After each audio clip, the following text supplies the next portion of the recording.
On Monday, the Siena women's basketball team is heading for Cuba. How about that? That's awesome. You know, we hear about Michigan football going to Italy, and I know Coach Patsos loves to do a lot of great things with the men's basketball program at Siena, but I'm telling you, with this move, Jaques has certainly raised the bar in terms of road trips for a local college basketball team. There's no doubt about that. Chris Honorato and Brian Mariano in for Roger here on 104.5, the Team ESPN Radio. The Saints leave on Monday. It'll be about a week-long trip to Cuba, and the head coach joins us here on the team. Allie, it's great to catch up with you, and first off, we have a Twitter poll going before we kind of dive into this Cuba trip. Have you had either a garbage plate or poutine? Okay, both. Yes. Yes. Good morning, everyone. Yes, my brother actually went to the University of Rochester, and my mother grew up in Rochester, so we know all about the garbage plates. And I have been to Montreal and experienced the latter. So as someone who enjoys to travel and try different foods and different culture, there's not much that I haven't tried when I've traveled. So yes. Well, you will experience a culture, unlike many, certainly when you go to Cuba. And good morning, Coach. It's good to talk to you. You put me on the spot right away. The brain works in strange ways sometimes. It just kind of popped in there. Take us, before we get into the great things you guys are going to do in Cuba, and I've got a list of them here. Take us through kind of the genesis of this trip. Obviously, we know the borders really were just recently opened for an opportunity like this. Right. Well, in being in my time here at Siena, you want to give your team and your program an opportunity to travel internationally. I think that's something that the NCAA, put in place, and I think it's an awesome opportunity. With such an international team, it was kind of hard to pick which country to go to in Europe. And a friend of mine who's the head coach at Louisville, Jeff Waltz, we were talking once out recruiting on the road, and he was talking about how he had taken his team to Cuba and what a unique experience it was. And, so I did a little research on it, and the company that's taking this has taken them and Bowling Green women and a couple other men's teams in the past. And I just thought for our players to have the educational opportunity and ability to learn and grow, and bond together. There's a list of things I could keep you on the phone or keep me on the phone for a long time trying to explain. But the kicker and the final reason why I said we're going to Cuba is because their phones aren't going to work and there's no internet. And I thought that would be pretty interesting for my millennial group to experience. So this is like, and I hope people don't take it with a negative connotation that may be attached. This is like a boot camp in a lot of ways. Like this is going to be a training camp in a lot of ways, right? Well, Cuba's amazing, and I'm taking my team every morning. We're having some history lessons on Cuba and how the country developed and became what it is today, and not just from an American perspective, but more from an international perspective, because we do have a lot of different opinions in our locker room, and I think that's really healthy. But, yeah, we're playing 3 games back-to-back, and, there might not be the greatest air conditioning in the world, and there might not be the laundry services that we're used to, and I think all of that is good. I think, especially for someone like Emanuela Doka, who comes from a country like Nigeria, Carolina Severova, who comes from the Czech Republic, these are kids that have grown up in a much different environment than some of our Americans have, so I think it just creates healthy discussion. Hey, Coach, your team doing a lot of stuff here. Chris put it down. You guys are going to a cigar factory, the rum museum, and even you're doing some salsa lessons. I mean, who do you feel on the team is going to be the best salsa, I guess, as you say? Dancer. Yeah, yes. On the team. Me, of course. No, I'm just kidding. No, we're doing all those different things, but they're bringing in professional salsa dancers to teach us some steps, and I think Ella probably has that one on lock. Maybe Aaliyah, one of those two. But I'm sure we're going to have enthusiasm from everybody who's going to attempt this.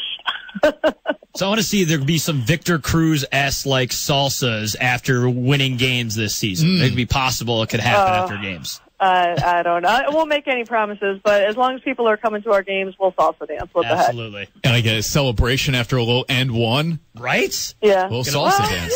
It could be creative, I guess. Work. I don't know. Allie, you guys are going to play against the Cuban national team. What will that experience be like? I have no idea. I have not seen any film. I'm not looking at film. I don't even think we're videoing the games. What I do know is that this is a country that has several sports that they're very committed to, and basketball is one of them, and I expect to get 0 calls from the referees. I think that's going to be a lot of fun. In fact, we're giving gifts to the referees and the opposing team beforehand and hope that we get a couple calls here and there. But, it's not about that for us, honestly. We're practicing this week. We've had 4 really good practices. If anyone's interested, Wednesday's practice from 3 to 6 is going to be open for the public in our practice facility. So, I want to get work done with our team here when we're in America. And, as far as those games are concerned, I want our team to just go out and have fun. It's going to be super hot. We're not going to have regular substitution patterns. So for us, I think that's more about, just getting on the court together and in a very hostile environment. They are going to be televised on Cuban television, so I was just told about that 2 days ago. I have no idea how to get it in the States. If you even could, you probably can't. But, we're going to take it as it comes. Allie, I do want to ask you a question about the team here coming up, but what is it you're most you're looking forward to most, to seeing or eating or experiencing or whatever it may be outside of basketball in Cuba? I think the time together as a team with each other can create, we have a very interesting mix in the locker room right now, and our chemistry is as good as it's ever been. There's been a few hits to our program in the last couple months that, I think this group has kind of gotten that underdog mentality, which personally I really enjoy. And, from a basketball perspective, we can talk about that certainly, but from a being together standpoint, you can't having the opportunity to do this, and I really have to thank the people that have donated money for us to be able to do it, our administration for being behind it 100%. It's not easy to put a trip like this on. And we have so much support here at Siena, and I am so grateful for that. But when you have an opportunity for a week for a team to travel together and spend time together and learn and grow, that is priceless. This is an opportunity and a trip that these young women will have for the rest of their lives. And we might be the last team to go because there's no other team slated to go. With the Cuban government and what's going to happen over the next year with Castro stepping down, Raul Castro stepping down, and everything else that's going to be happening, you just don't know what the future holds. So we're going to embrace it. We're going to enjoy every single moment we have together, and we'll see. I'm sure we'll have some stories when we come back.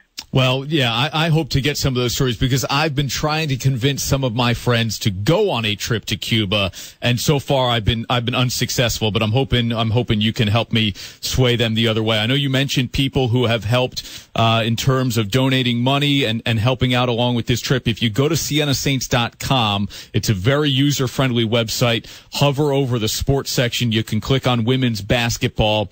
It'll take you to a story about this team going to Cuba on Monday. And there's an opportunity and a link there to sponsor a Saint to Cuba. Again, SienaSaints.com, and you can find all the information on that website. Allie, ever since you arrived in Loudonville, I feel like you've always had some really good human interest stories. Margot Hetzke has been one as heartbreaking as that has been at times. I know she's going to get a chance to stay on your staff at Siena here.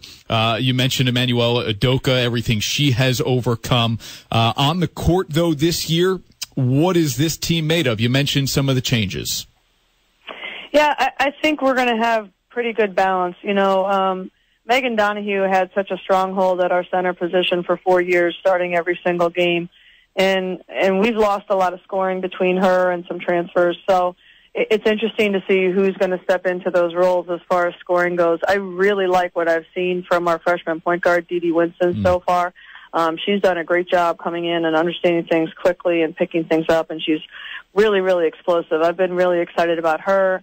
Our transfer who sat out this past season from Florida, Malia Jones, is a capable scorer, and she wants the ball with the game on the line, so she's done a great job. Maddie Sims and Ella Udoka have both stepped in and are fighting for that center position. It's great to be able to depend on a player like Colin Scarborough, though. I know what I'm going to get from her, and she brings it every single day, and she's really changed her body. even more. I mean, she is so strong. She is so fit right now. She's really fun to coach. Carolina Severova is lighting it up. I mean, she dropped a couple 25-footers the other day in practice, just didn't even think about it, and is shooting the ball really well. So we have a lot of options, and it's fun to kind of sort it out and see who really steps in and takes advantage of opportunities. Well, I know we'll catch up with you tomorrow from a TV side of things. Again, that's an open practice to the public, 3 to 6, at the new beautiful practice facility there on Siena College's campus. Allie, if I personally don't speak to you tomorrow, have a great trip and a great experience in Cuba. This is a terrific idea. Thank you so much. Appreciate and really appreciate the time with you guys.